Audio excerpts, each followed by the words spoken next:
Hey guys, welcome back to today's video. Today is Tuesday, November 3rd, 2020, and today is Election Day.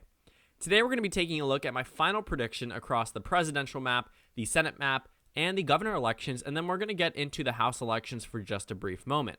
So we're going to start off by taking a look at the least eventful elections and then go into the more eventful ones. We're going to go from the House elections all the way up to the presidency. The reason why I think that the governor elections are slightly more important than the House elections is because the House is practically a done deal, as you will see in the next tab. However, the governor elections could likely end up resulting in different districts being drawn following the 2020 census. So I think that this just takes a little bit more importance than the House, considering that we already know how the House is going to go. Obviously, the House of Representatives is paramount in its importance to the American public, but I'm talking about how we view the elections and the actual competitiveness of these races. So the 2020 House elections, I'm not going to publish my own map. I did not make a prediction for each individual state. I am going to be discussing the 538 forecast just because this election is over. This House election has gone to the Democratic Party, as we've seen from early voting, and it will not change on election night. We are not going to see the Republican Party take back the House of Representatives. The time for that was 2 years ago. And when we're talking about the Democrats at a 97% chance at winning House control, you do have to ask the question, will they gain seats? The short answer is yes, but the long answer goes into a little bit more depth as to where these Democrats are picking up seats. We're talking about suburban districts. We're talking about states that or districts they lost in 2018 by narrow margins, but are on track to win this time. For example, Georgia's 7th congressional district. Georgia is a main focus of interest in both the Senate elections, presidential election, and also the House elections. So looking down at this map, we have the Democratic Party already at 233. So if they are to expand this majority, it probably won't be by too much. In 2008, they had a number of seats that they won. They even won a district in the state of Idaho. That's not happening at this time. The Democrats are expected to gain roughly 6 seats in the House of Representatives, which means that the Democrats probably will hit 240 in terms of the most seats, which will likely come crashing down in 2022 if they are to win the White House. But that's not the focus of this election. We're looking at the Democratic Party do better in states that they traditionally aren't, or districts that they traditionally didn't do too well in 2018 or normally don't. For example, Georgia's 7th and Georgia's 6th, both Republican strongholds for quite some time, up until 2018. And Georgia's 7th is still a toss-up. The Republican candidate is leading, but across the country, we see some competitive races. In Virginia's 5th district, this was very solid for the GOP. Had the incumbent Republican won, it probably would have ended up being safe at this point. Well, now it's a toss-up because Bob Good ended up replacing the Republican incumbent. Whenever you oust an incumbent, that is bad news for that party because, first of all, you're being primaried from your own party, which means you're not going to have as much support when you get to the general election. And the factor of the incumbency holds a lot more weight than just a regular or generic Republican or Democrat. So, like I said, across the country, we have a number of competitive races. The Democrats are on track to win the popular vote by 6.3% in the House races. Now, in the 50 most competitive races, it looks like Indiana's 5th district takes the cake as the most competitive district. Take a look at the chances. 50-50. It's very close, and it would just take a small bump for either party in order to win there. It's also 50-50 in New Jersey's 2nd district. The reason why I think that this one is so interesting is because, first of all, yes, Amy Kennedy is a Kennedy, and Jeff Van Drew was actually a Democrat elected back in 2018. He has since flipped to the Republican Party and ended up turning New Jersey's 11-1 Democrat majority in the House to 10-2. But still, he's on track to have a very competitive race. Virginia's 5th and Oklahoma's 5th, both of which are competitive in the 5th district in their individual states. Look at the top 4. 3 out of the 4 of them are in the 5th congressional district. I just think that's interesting.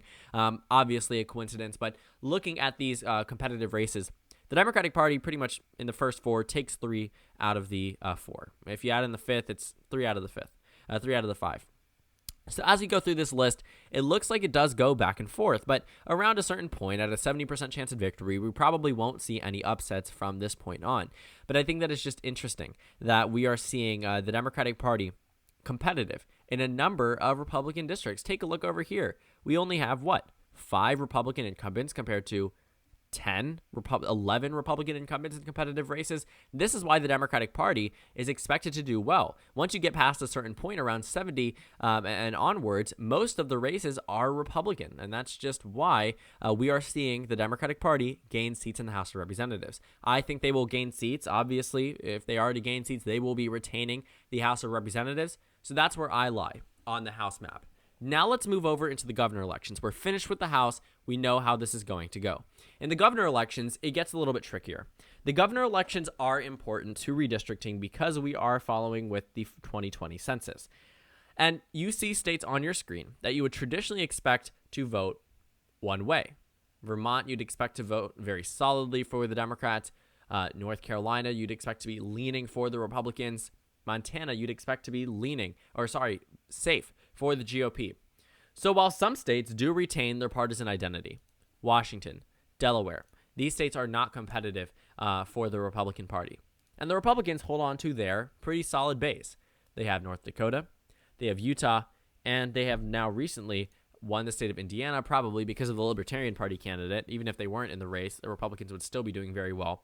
And West Virginia. Despite Jim Justice being a Democrat first elected in 2016, his race is not going to the Democrats. This is a Republican hold.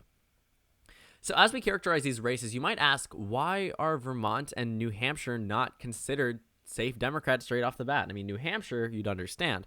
Vermont, not so much. Not only are these two states not safe for the Democrats, they're not likely, and they're not lean either. Nor are they tilt Democrat. They're not toss-ups. They're not tilt Republican. They're not lean Republican. They're not likely Republican. They're safe. Both of these races are going very solidly to the Republican Party. The Democratic Party has had the opportunity to do well in both of these races, given that they nominate someone who is a pretty strong candidate. But regardless of who they nominated, I think that the Democrats still would have come up short. And even if we threw Jeanne Shaheen in this governor's race, which obviously would be a very poor move on the side of the Democratic Party, this race would still probably go to Chris Sununu. If you recognize Chris Sununu's name and Phil Scott, it's because they were up in 2018. I covered both of their races and called them correctly. The Republican Party, while normally doesn't do too well in Vermont, especially in Vermont, and doesn't do too well in New Hampshire, they are now on track to solidly win their elections. Both of these states have 2-year terms, so you will see them up in 2022. But Chris Sununu and Phil Scott are Republicans that are definitely more left-leaning than the traditional Republican. They're by no means Make America Great Again Republicans, and their policies really speak to democratic centrism, to put it plainly. And when you think about these states, a lot of these states like to have the identity of being bipartisan. I think my home state of Maryland does that as well. We have Governor Larry Hogan, a Republican, who was first elected back in 2014, reelected because of his popularity. Larry Hogan, Charlie Baker, Chris Sununu, Phil Scott, all Republicans in safe Democratic states, with the exception of New Hampshire, which is on the edge of being safe this election, which we will see in just a couple of minutes. They are in the top 10, top 5 most liked governors nationwide. The Republican Party has dominated the top 10 list in terms of governors up until the COVID-19 pandemic. Since then, Democratic governors definitely have taken away in certain states, but the Republicans still hold strong. Larry Hogan still holds strong. Those Republicans up in the Northeast still hold strong. So these Republicans are on track to victory. But let's go ahead and move out of the Northeast. Let's talk about some more competitive races, or at least should be competitive races. The states of Montana, Missouri, and North Carolina. You may be surprised to see Missouri, a toss-up, but I think that this state is going to go to the GOP by a likely margin.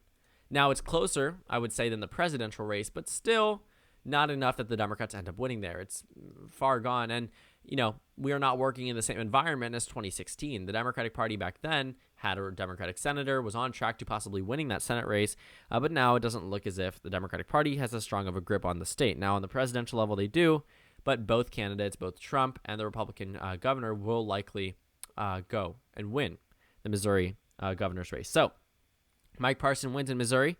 Donald Trump wins in Missouri as well, which we will see in a few minutes.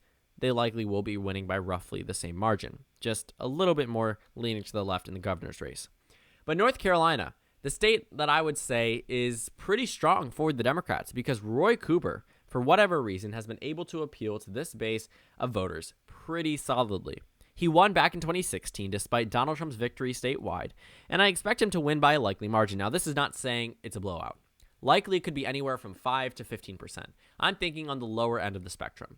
But North Carolina absolutely will go blue on Election Day in the governor's race. Now, if that's wrong, something is fundamentally wrong with the way that we view election data. So whether it's approval, whether it's polling data, whether it's 2016 election results, all of them indicate that North Carolina should go blue this time around. And if it doesn't, well, that'll be a pretty big shock. But I'm pretty confident that North Carolina will be won by Roy Cooper by a likely margin. The final state to take a look at is the state of Montana. This state in particular has a strong history of voting split ticket, which means they vote for one candidate on a top ticket, presumably the Republican Party on the presidential ticket, and then for a Democrat or an independent on a House race, on a Senate race, on a governor race.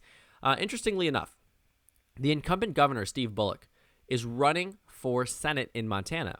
He was last elected back in 2016 as governor from Montana on the same ballot that Donald Trump won this state by 19%. Well, Donald Trump isn't expected to win this state by 19%, nor is Steve Bullock on the governor ballot, but his lieutenant governor is now on the ballot. And while he's not too well known statewide, compared to Greg Gianforte, the Democratic Party has been releasing numerous ads in this state, and it actually has narrowed the race. Gianforte went from an 8-point lead today, which is now averaged out to being a tie. So I think that the Republican Party still will narrowly win Montana. It's breaking a streak that the Democratic Party has held in Montana. The Republican Party has not won a single governor's race since the year 2000 in Montana, but this might be the year that breaks it. But I think that the Senate race may fare slightly better for Democrats, just not enough to win there either. But again, that's sort of a spoiler for the next map we go into. So the final governor's map ends up 27-23. It was 26-24, I believe, before this map because Montana is a flip because in 2018, actually, it was 27-23, but 2019 rolled around when Kentucky went to the Democrats, which made it move down to 26-24. The Republicans expand their governor's mansion majority. So now let's take a look at the Senate map. This actually is probably one of the most important maps that we take a look at in this video or throughout the entirety of this election. We've solidified where I believe the House will lie. We've solidified where I believe that the governor elections will lie, but the Senate elections are so important. If Biden is to win the presidency or Trump is to win the presidency, he will need to rely on the Senate. Both of them will. The House is gone for the Republicans, so that's not going anywhere for Trump. But the Senate elections is where the Republican Party really could shine theoretically. They have a 25% chance at retaining Senate control. And if this odds were extrapolated back to 2019, December 31st or January 1st, 2020, the Republican Party probably would have an 80 to 90% chance at retaining the majority. However, the Democratic Party has rewritten this map fundamentally, probably for future elections as well. While there are a number of safe states on both sides, the Democratic Party is very solid in certain states. The Republican Party is obviously very solid in certain states. The Republican Party sweeps a lot of the red wall. They do well in some more southern states. But we do need to take a look at where some of these runoff races go. I do want to talk about that for just a moment. But that's near the end of the video. I believe we are done with all of the safe Republican states. The Democrats have 43. The Republicans have 38. Now, if you're wondering why certain states are darker gray, or if you're wondering where the large number of seats come from for both parties, it's because every Senate election, every 2 years, roughly 33, 34 of the seats are up. And this time, only 35 are up, which means that the remaining seats have already been decided in previous elections, and they're now serving out their terms. So, for example, Florida does not have a Senate election, California does not have a Senate election, whereas Kansas does, and Georgia has 2.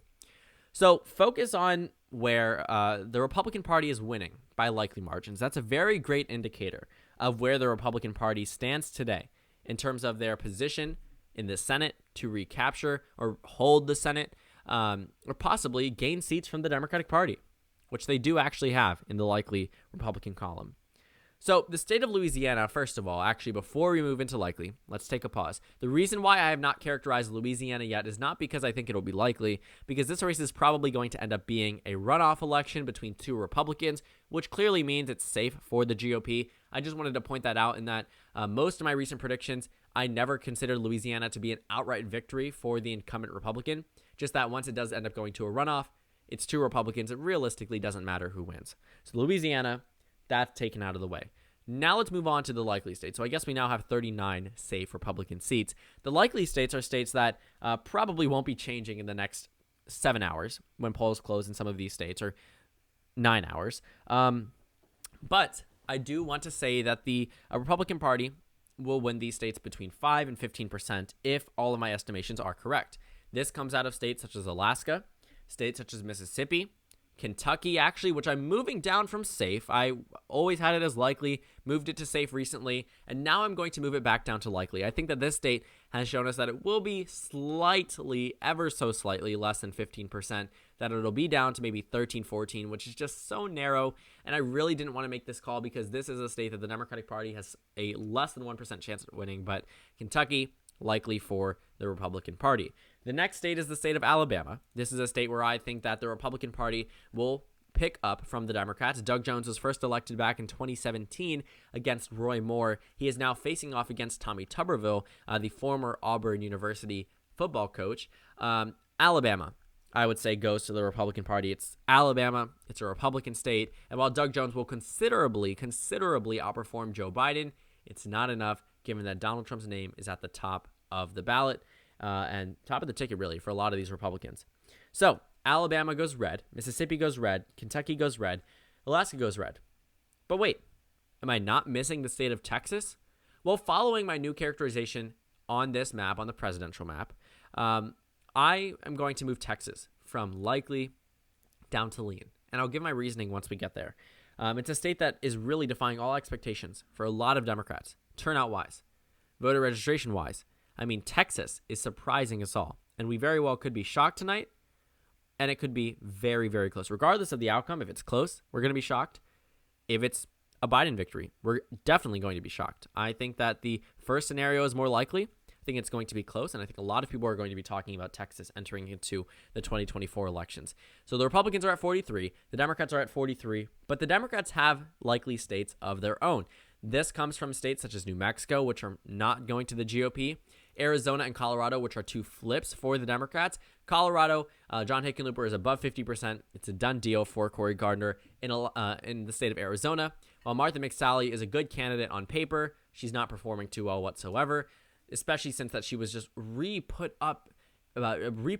really. Sorry, not replaced. Well, she did replace John McCain after John Kyle, but looking at the state of Arizona, this state should be pretty solid for McSally if she was as strong of a candidate as she seems on paper. But unfortunately for her, it's just really bad optics being put in the United States Senate after just losing a Senate bid in 2018. And Mark Kelley, being the husband of Gabby Giffords, really has a lot of appeal to these voters, and he's doing better than Biden and on track to win the Senate race by a likely margin. So Arizona, Colorado, New Mexico, this region gone for the GOP. The next state that I would say is likely is the state of Minnesota. I've seen one poll, two polls that show this race competitive.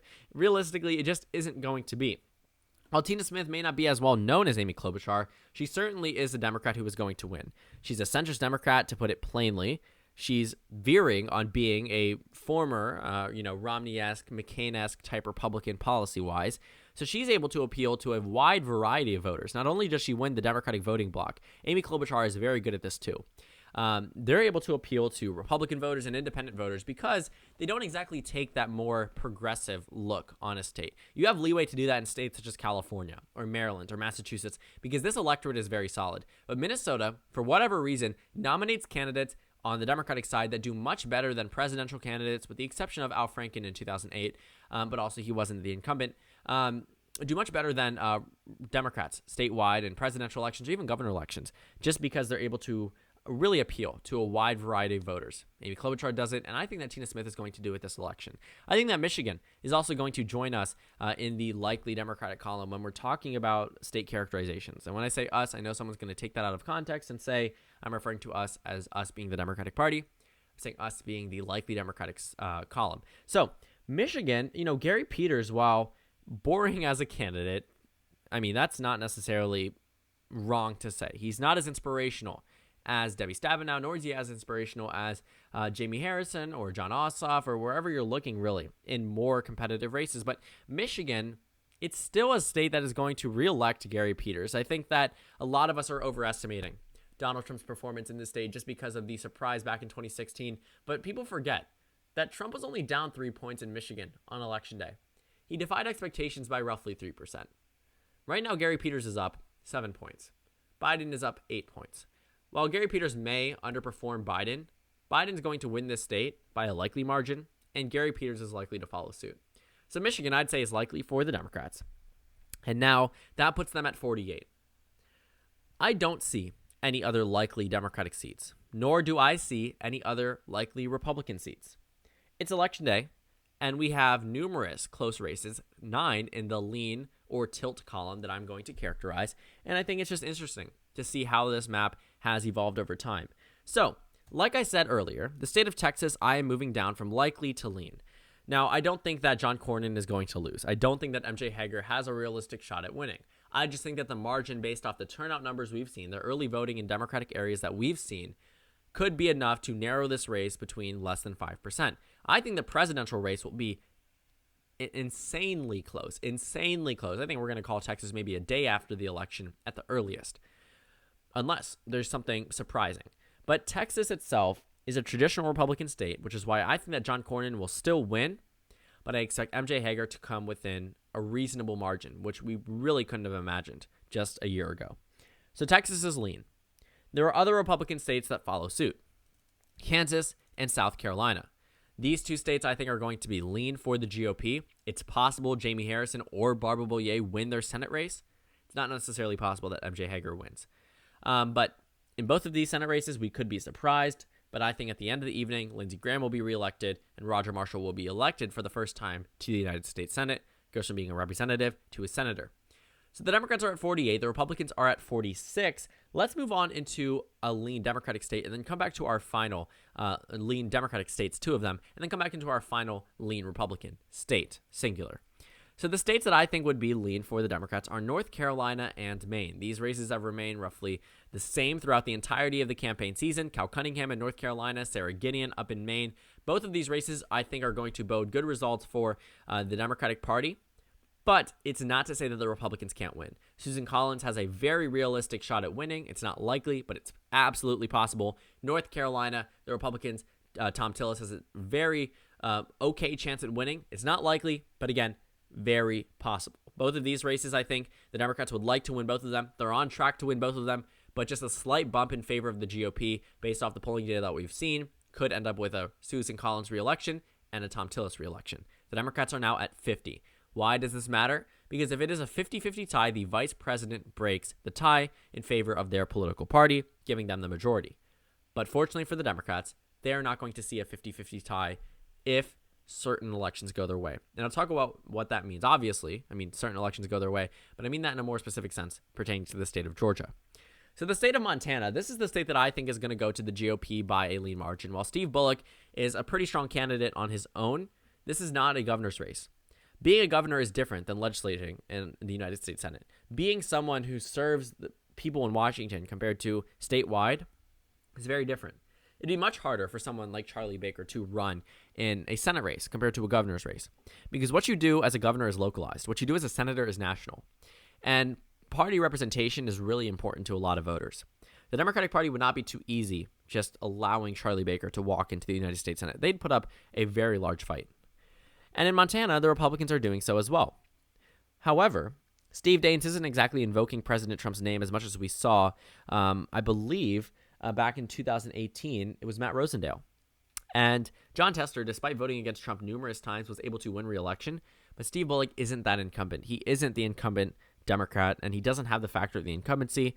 And people likely will want to remain Montana as a 50-50 state, voting with the Democrats once, voting with the Republicans the other time.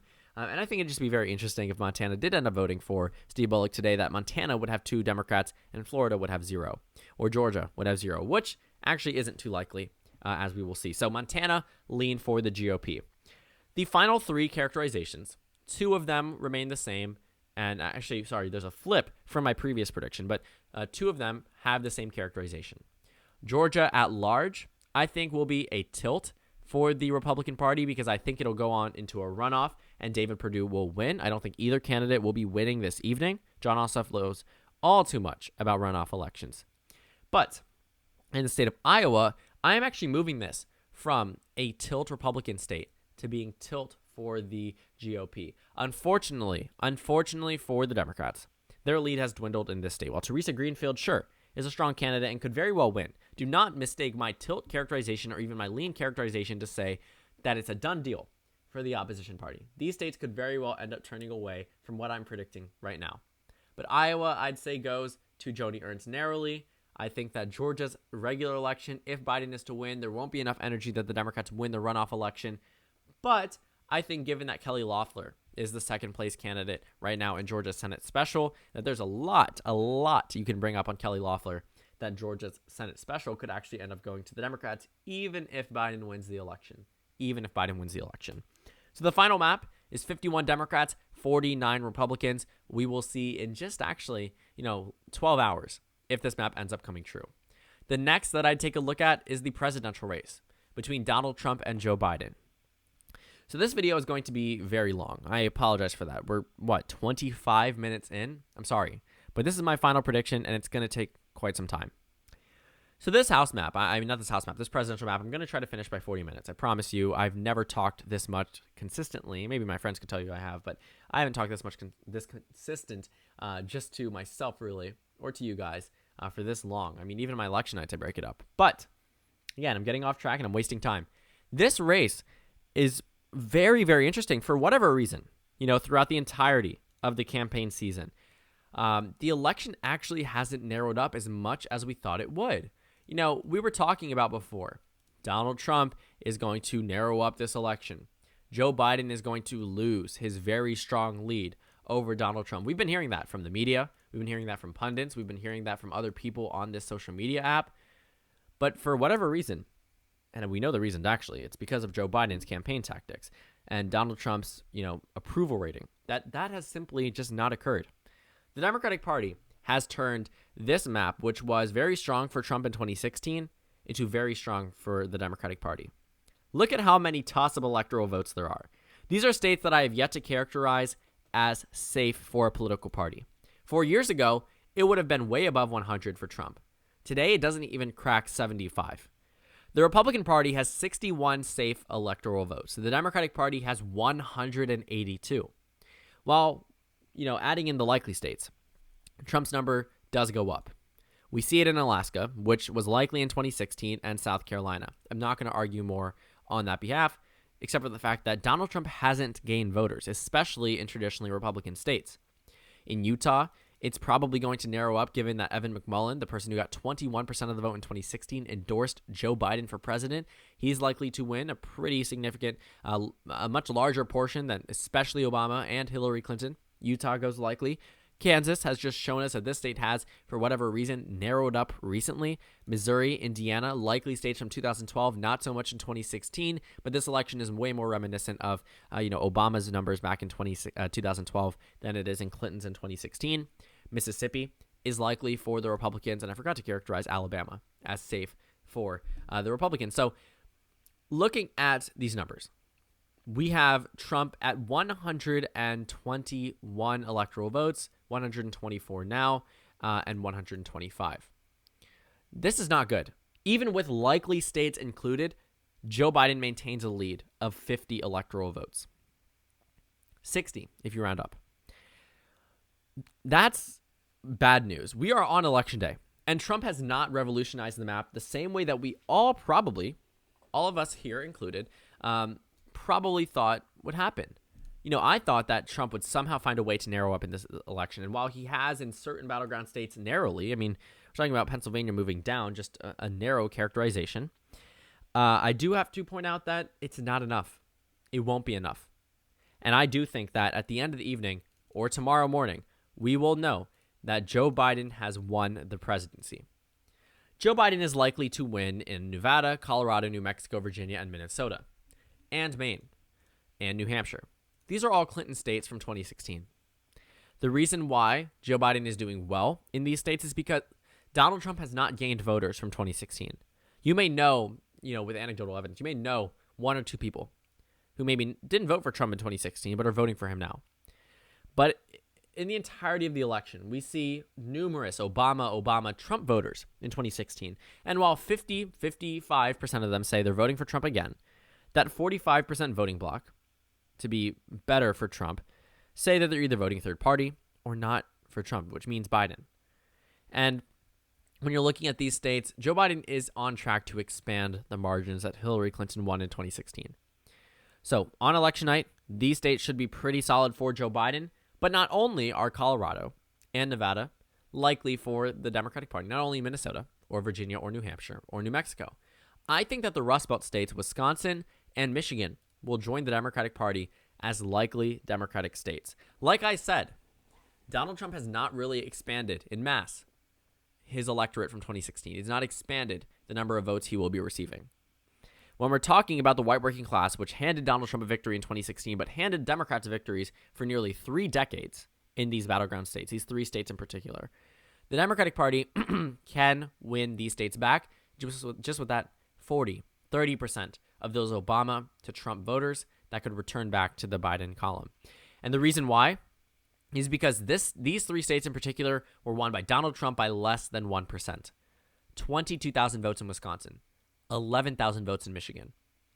If he loses as much as a percentage of the total share he got in 2016, he loses these 3 states in particular, which is why it's very easy for me to characterize them as likely, given that he's definitely lost way more than 1%. So Wisconsin and Michigan go likely. These are my final states in the likely column for either political party. Aren't you surprised to see Texas not likely for the GOP? It started off as safe in a number of my videos and then moved down to likely, to lean, and that's where it's remained for the past couple of months. But when we get into these lean states, it's almost immediate that we understand that Joe Biden is on track to win this election. If something is fundamentally flawed about the polls, it will reveal itself tonight. But as we see it today, Joe Biden is on track, absolutely, to win the presidency through the state of Pennsylvania. This is the tipping point state. What is a tipping point state? It means that every state following this state is negated. I mean, it doesn't matter. If Trump wins it, Biden still wins the election. This state is expected to be the state that votes for Joe Biden by a margin that's able to put him over the top, which means all the states after this will likely be voting to the right of Pennsylvania. And Pennsylvania, I think, will go to Joe Biden. I think it'll be maybe 3-4%. That's not too solid for the Democratic Party, but it's still a victory regardless. It's not near Obama's 2008 numbers, and it's okay, I guess, if you're comparing it to 2012. But it's better than Trump's in 2016, and just narrowly outperforming Hillary Clinton is enough to win the state, which is why I characterize it as lean. The Democratic Party held the convention in Pennsylvania in 2016. They held it nationally in 2020, but really in the state of Wisconsin if you're talking about where the original location lied. The next state that I would consider to be lean for the Democratic Party, the final state actually, is the state of Arizona. This is the final state that I will characterize as lean for the Democrats, which means I'm really only solid, if you include Nebraska second, about 290 electoral votes. The remaining 123 could go either way. It could go either way. So we are teetering between a landslide for Joe Biden, add 125, and he hits 400, or a close election. Donald Trump wins the remaining 123. It goes 290 to 248. There's 2 very real scenarios. Tonight, we probably will see Joe Biden win, but the question remains, will it be a close election or will it be a blowout? All of these 123 electoral votes are within the margin of error to do that, to do exactly that. Donald Trump leads in 3 out of these states. Joe Biden leads in another 3 out of these states. It's on track to be very, very close. But for Donald Trump, he does have 2 lean states. The state of Ohio, that's not it. Oh, the state of Ohio. And can you guess it? The state of Iowa. I am not characterizing Texas as a lean state anymore.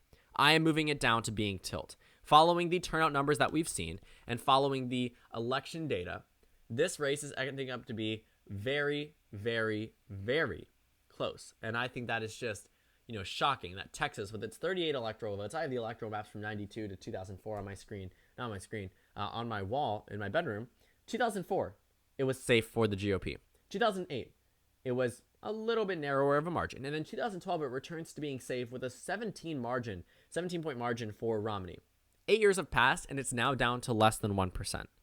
So I've already told you how I'm characterizing Texas. And while it does go to Donald Trump by a tilt margin, all of these states that you see as tilt could go either way. And they're not solidified predictions. That means that these states are very, very, very contentious, and that depending on the election day result, they could go either way. But I do think that these candidates will win in these states by the end of the evening. But there's always that possibility that one of the other ones does. So the next state that I'd consider to be tilt is the state of North Carolina. I think that this isn't too surprising given that Joe Biden has held his lead throughout the entirety of the campaign season. But in 2016, Donald Trump did win this state. And I think that a lot of Democrats are worried that he's able to run up the numbers not only in North Carolina, but also Florida and Georgia and Texas and Arizona, and possibly win Pennsylvania, which puts him over the top if you saw my video from yesterday evening. But Joe Biden, I think, is the favorite in North Carolina. And while, the 538 average gives Hillary Clinton, I don't know why I said that, Joe Biden the lead in the state of North Carolina, it's still probably going to be narrower than that. So North Carolina, tilt for the Democrats. And the next tilt state is the state of Florida. This is a state that the Democratic Party, while a lot of people are expecting Florida to go red, I'm actually going to say the opposite. I've had Florida blue for quite some time now, and I'm not going to let that change because of 2 last-minute polls that are conflicting. And yes, obviously, early voting didn't exactly favor Democrats the same way they wanted it to, but the Republican Party needs a pretty strong showing of turnout today. And from what I've seen from this morning, it's not exactly on track to be enough to shift this state out of the Biden column. Now, it very well could. It's only a tilt, which means less than 1%. It could go either way, but I'm thinking Biden remains the victor at the end of the evening or the end of the election week. The final state to call. We're going to get the district out of the way. The District of Maine, 2nd District, I'm going to characterize as tilt for the GOP. But the final state to call, and I'm thinking just because of, Donald Trump's base from 2016 could narrowly push him over the top, Iowa and Ohio actually have moved out of the tilt column for Donald Trump. But the final state to call is the state of Georgia. Now, Georgia's 16 electoral votes, I want to point out, is expected to be amongst one of the closest races this election season. Georgia today is expected to go to Biden by less than a percentage point. Ohio is the only other state that really is closer than that. But look at the chances. Biden remains the favorite, and it actually hasn't been that way forever. Trump has always been the favorite in the state of Georgia, and Biden is now today on track to win it. And I agree. For the first time since 2017, I am characterizing Georgia as a Democratic state. I have never wanted to do this because we have really not seen any indication, as you can see here, any indication that Florida was going blue throughout practically the entire campaign season. But today, I think it goes blue. Obama's in Georgia right now. There's a number of surrogates who have been visiting Georgia, including the campaign, Kamala Harris specifically. And this state is probably going to shock a lot of Republicans, a lot of Democrats, a lot of political pundits, a lot of journalists, even the president, even the former vice president. This state, I think, will be probably one of the most surprising results of the election evening. And I think Georgia, right now, is tilt towards the Democrats. But that's not to say the Republicans can't win it. That is not to say that it's gone for Donald Trump by any means. It's absolutely in play. Just I think that if I was to declare a winner, and I know you guys hate when I leave things as toss-ups, so I'm not going to do that. I'm going to characterize Georgia as a tilt Democratic state. The final map is 350 electoral votes for Joe Biden and Kamala Harris, 188 for Donald Trump and Mike Pence. Joe Biden flips the states of Arizona, Wisconsin, Michigan, Pennsylvania, North Carolina, Georgia, Florida, and Nebraska's 2nd District. The Democrats win the presidency. In the Senate elections, the Democrats flip the states of Arizona, Colorado, North Carolina, Georgia's Senate special election, and Maine. The Republicans flip Alabama. Final results, 51 Democrats, 49 Republicans. In the governor elections, the Republican Party flips the state of Montana from blue to red. The Republican Party ends up with 27 governorships, and the Democrats are at 23. In the House of Representatives, the Democratic Party will be winning the House of Representatives and picking up roughly 6 seats. So thank you guys so much for watching this video. Thank you guys so much for watching this channel. We have spent the past 4 years, really 3 years, building up to this election, making numerous election predictions, election nights, all the works, and it's all going to either be proven wrong tonight or right tonight. And I'm really excited to see the results. I hope you guys all watch it yourself. I am not doing a live stream. I apologize for that. I'm spending it with family and friends. This is an election that I've been waiting for forever, and I want to see and enjoy it with the people that I trust the most. So again, thank you guys so much for watching this video, and trust me, I'll be back tomorrow to talk about 2022.